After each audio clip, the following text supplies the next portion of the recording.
പ്രഭാഷകൻ 51 അധ്യായം 10 മുതലുള്ള വാക്യങ്ങൾ.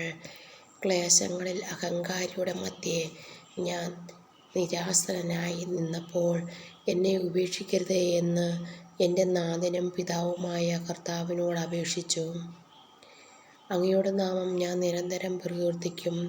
അങ്ങയ്ക്ക് ഞാൻ കൃതജ്ഞതാസ്തോത്രങ്ങൾ ആലപിക്കും. എൻ്റെ പ്രാർത്ഥന അവിടുന്ന് ശ്രവിച്ചു. അവിടുന്ന് എന്നെ നാശത്തിൽ നിന്നും രക്ഷിക്കുകയും ദുഃഖസ്ഥിതിയിൽ നിന്ന് മോചിപ്പിക്കുകയും ചെയ്തു. അതിനാൽ ഞാൻ അങ്ങേക്ക് നന്ദിയും സ്തുതിയും അർപ്പിക്കും. കർത്താവിൻ്റെ നാമത്തെ ഞാൻ എന്നും വാഴ്ത്തും. യാത്രകൾ ആരംഭിക്കുന്നതിന് മുമ്പ് ചെറുപ്പത്തിൽ തന്നെ ജ്ഞാനത്തിനു വേണ്ടി ഞാൻ ഹൃദയം തുറന്ന് പ്രാർത്ഥിച്ചു. ദേവാലയത്തിനു മുന്നിൽ അവൾക്ക് വേണ്ടി ഞാൻ യാചിച്ചു. അവസാനം വരെ ഞാൻ അവളെ തേടും. മുന്തിരി പുഷ്പിക്കുന്നതിനു മുതൽ പഴുക്കുന്നതുവരെ എൻ്റെ ഹൃദയം അവളിൽ ആനന്ദിച്ചു. ഞാൻ നേരിയ പാതയിൽ ചരിച്ചു. യൗവനം മുതൽ ഞാൻ അവളുടെ കാലടികളെ പിന്തുടർന്നു. അല്പം ശ്രദ്ധിച്ചതേയുള്ളൂ, എനിക്ക് അവളെ ലഭിച്ചു.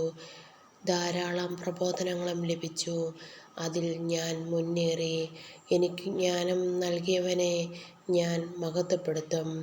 ജ്ഞാനത്തിനൊത്ത് ജീവിക്കുവാൻ ഞാൻ ഉറച്ചു.